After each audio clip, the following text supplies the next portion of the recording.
Meron ba sa yung mga comment sa Facebook mo na ganito after mag-post ka ng isang travel adventure mo?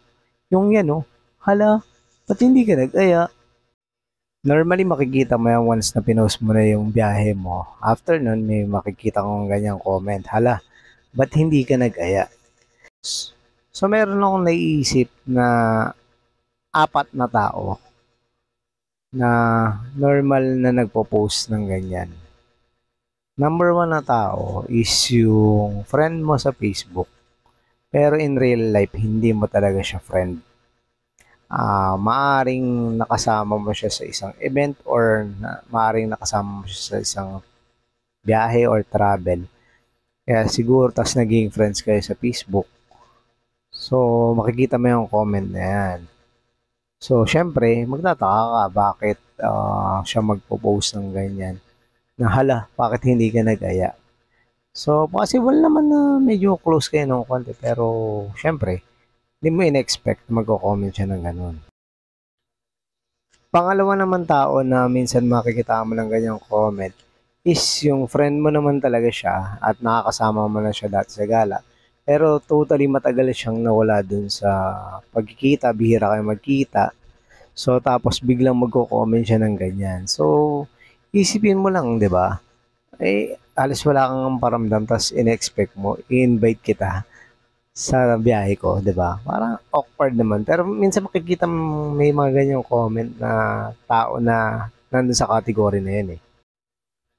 Pangatlong tao na naisip ko na magpo-post ng ganyan is yung friend mo siya, nakakasama mo siya sa gala dati. Tapos minsan, 'di ba, magpaplano kayo ng biyahe.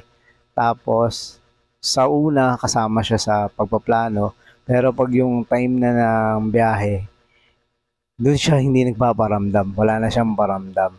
Kaya syempre, sa mga susunod mong biyahe, hindi mo na siya aayain dun sa mga ganun biyahe. Tapos, magugulat ka, magko-comment siya na gano'n, hala, ba't hindi mo ako sinama? So, sino pa bang mag-aaya sa'yo kung gano'n kang katalk shit na sa planning ka lang nandun pero pag sa actual na biyahe wala ka, di ba? At panghuling tao na babanggitin ko, eto naman si nagko-comment siya na gano'n nga na, hala, bakit hindi mo ko sinama? Pero siya yung tao na laging busy, laging pag inaaya mo, laging may dahilan. Kesyo ganito, kesyo ganyan. Pero, ano naman siya? Alam mo naman pwede siyang sumama, pero laging may dahilan tuwing inaaya mo. Kaya, syempre, babiyahe ka na lang, hindi mo siya inaaya. Tapos, bigla siya magko-comment na gano'n, na alam mo naman na kahit ayain mo siya, hindi rin naman siya makakasama. So, kayo, dyan, sabihin nyo nga sa akin kung sino yung tao na usual na ko-comment na ganyan. Hala, bakit hindi mo ko sinama?